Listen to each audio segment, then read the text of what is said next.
Hello everyone, how are you all? I hope आप सभी अच्छे होंगे। आप सभी का स्वागत है हमारी आज के वीडियो में। और आज के इस वीडियो में हम लोग बात करेंगे अबाउट डिफाइनिंग अ पॉइंटर। तो शुरू करते हैं। तो यहाँ पर स्क्रीन पर हमें दो लाइंस दिख रहे हैं कुछ लिखे हुए। सबसे पहले हम लोग एक रिकॉल कर लेते हैं लास्ट वीडियो का कि लास्ट वीडियो में हमने क्या सीखा था कि पॉइंटर काम क्या करते हैं। तो पॉइंटर भी एक तरह से मेमोरी स्टोर करते हैं। किस फॉर्म में?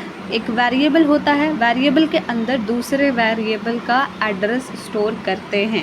इसको बहुत ही डिटेल में एक रियल लाइफ एग्जांपल से समझा था हमने। आप चाहे तो वो लास्ट वाली वीडियो देख सकते हैं, बट ये छोटा सा रिकॉल हो चुका है। तो अब यहाँ पर सबसे पहला वाला स्टेटमेंट यानी कोड ऑफ पढ़ते हैं, जो कि है int star PTR is equals to and का सिंबल एंड एज एंड देन सेमीकोलन। तो यहाँ पर इसको समझने से पहले ये जो दो सिंबल्स हमने देखे उसका मतलब समझ लेते हैं और ये भी जान लेते हैं कि कोडिंग में इन दोनों सिंबल्स के क्या नाम है। इनका नाम स्टार और एंड नहीं है, ये तो मैथमेटिक्स में हम लोग बोलते हैं, लेकिन ये जो आपको स्टार टाइप का दिख रहा है उसको हम लोग कोडिंग के टर्म्स में बोलते हैं एस्टेरिस्क। एंड ये जो आपको एंड दिख रहा है एस के फॉर्म में, उसको हम लोग बोलते हैं एम्परसेंट। तो ये तो हो गए टेक्निकल टर्म्स इन दोनों सिंबल्स के, लेकिन ये यहाँ पर इस लाइन ऑफ कोड में यूज़ किए गए हैं पॉइंटर के टॉपिक में। तो यहाँ पर इनका काम अलग है, हर जगह इनका काम अलग हो जाता है। मैथ्स में अलग होता है, बाकी कोडिंग में और भी अलग काम होते हैं, लेकिन यहाँ पर स्पेसिफिकली इन दोनों के दो अलग फंक्शंस हैं जो कि बाकियों से थोड़े डिफरेंट है, बाकी इनके सारे काम से डिफरेंट है। तो उस पर डिस्कशन करेंगे। जैसे कि अगर आपको कन्फ्यूज़न हो रहा है कि ऐसा कैसे, तो आप अपना एग्जाम्पल लीजिए कि आप स्कूल में बहुत सारे सब्जेक्ट्स पढ़ते हैं ना, जैसे कि Hindi, English, maths, IT, science.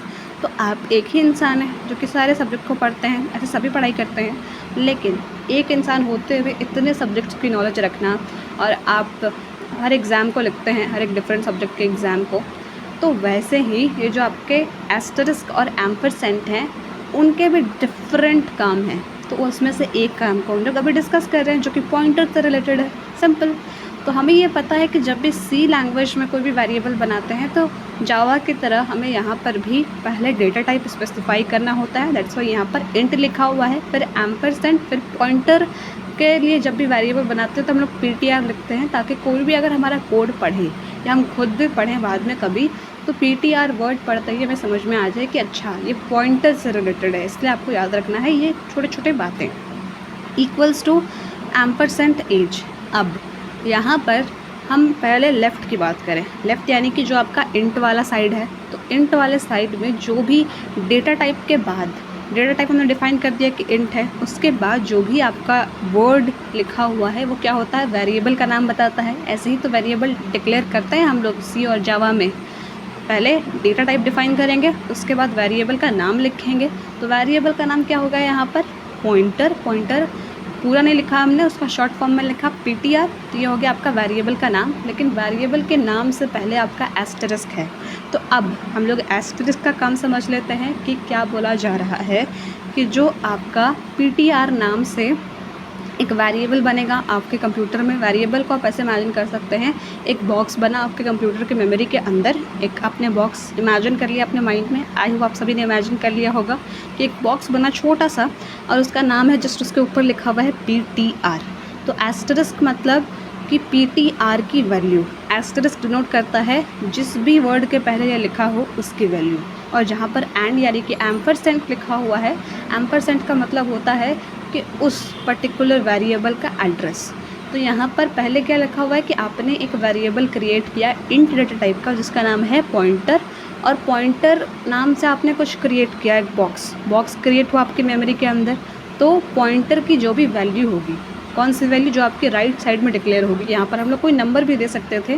Value मतलब क्या, कि जो भी आप राइट साइड में डिक्लेयर करेंगे कि इसके अंदर स्टोर करो, तो वही होता है कि पॉइंटर के अंदर आप क्या स्टोर करने वाले हैं, क्या वैल्यू आप स्टोर करेंगे। तो पॉइंटर के अंदर की वैल्यू, ये पूरा स्टेटमेंट बताता है ये आपका एस्टेरिस्क। तो अब आते हैं राइट साइड में, इक्वल टू के इधर राइट साइड से अगर आपको कन्फ्यूजन हो रहा है तो आप समझिए, जिस हिसाब से हम लोग खाना खाते हैं यूजुअली उसको हम लोग राइट हैंड बोलते हैं, तो उसी हिसाब से समझिए कि वो आपका राइट साइड है। तो उधर क्या लिखा हुआ है, एम्परसेंट एज। तो जो आपने PTR नाम से वेरिएबल बनाया है उसके अंदर क्या वैल्यू आप स्टोर करेंगे, उसके अंदर आप एज नाम के वेरिएबल का एड्रेस स्टोर करेंगे। तो यहाँ पर एम्परसेंट का काम होता है कि अगर वो किसी भी वेरिएबल के नाम के आगे लिखा हुआ है तो इसका मतलब कि वो कहीं भी स्टोर होगा, जो आपको लेफ़्ट साइड में दिखा हुआ है कि वो आपका ptr नाम के वेरिएबल में स्टोर होगा। तो क्या वैल्यू स्टोर होगी? आपका स्टोर होगा एज नाम का वेरिएबल का एड्रेस। बस सिंपल।